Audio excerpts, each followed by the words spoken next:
আমাদের বাড়ি নতুন করে পিঠে খাবার হবে। আমি এতদিন আসিনি, পিঠের সময় আসতে পারিনি, ওই জন্য আমার মা, আমরা পুলি পিঠে খেতে ভালোবাসি বলে দুধ পুলি, ওই জন্য দুধ পুলি করে খাওয়াবে। মার জামাইও ভালোবাসে।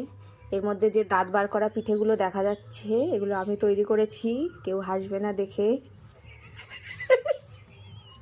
আমি আমি করেছি এগুলো। বাবা, এত সুন্দর পিঠে কে করে বাবা? এই আরেকটা, এটাও দাঁত বার করা, মাঝখানে বোঝাই যাচ্ছে।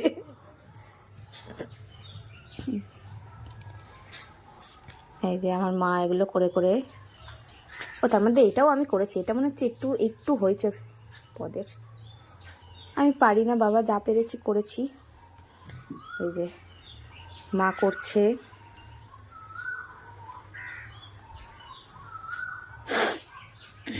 বাটিটা আমি এতক্ষণ বসে বসে বাটিগুলো করে দিচ্ছিলাম।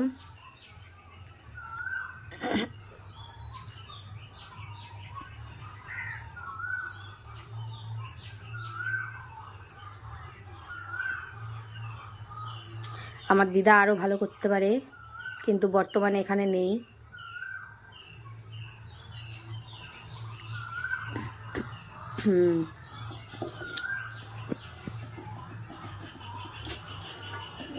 বাবা,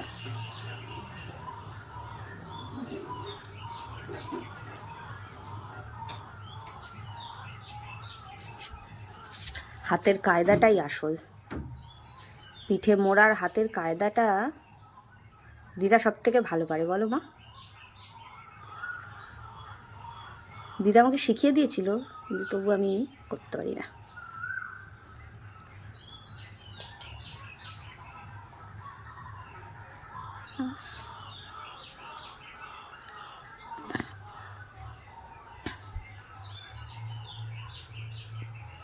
ফেটে যাচ্ছে, গোলা শক্ত হয়ে গেছে।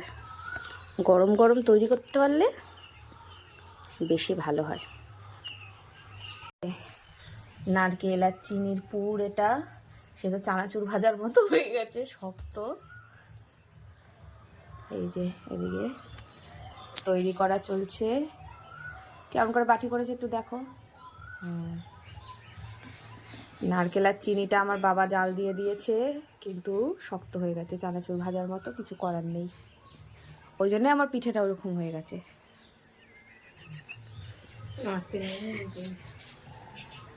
এইদিকে এই যে আমার বাবা দুধ জাল দিচ্ছে, পিঠে দুধে পড়বে।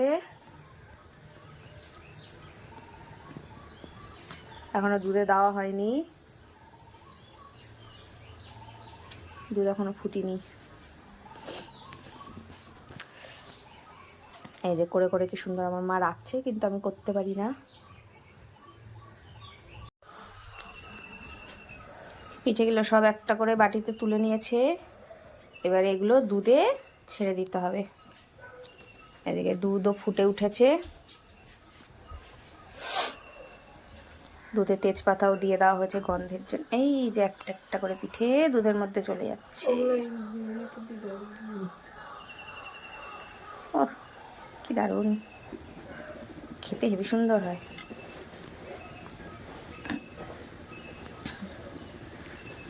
এই পিঠের টেস্টই আলাদা।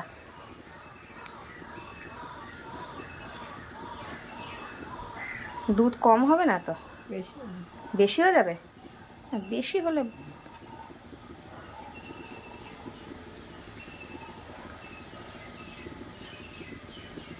কি হচ্ছে? এটা তো আমি করেছি, দেবা তো? ওটা আমি খাবো।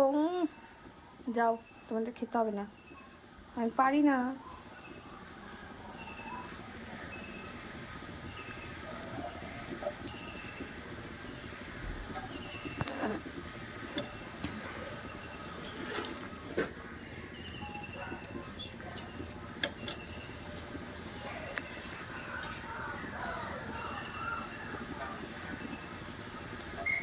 সব পিঠে দেওয়া হয়ে গেল একটা একটা করে।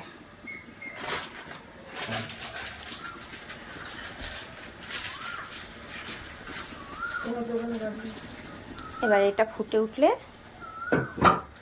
নামিয়ে নেওয়া হবে।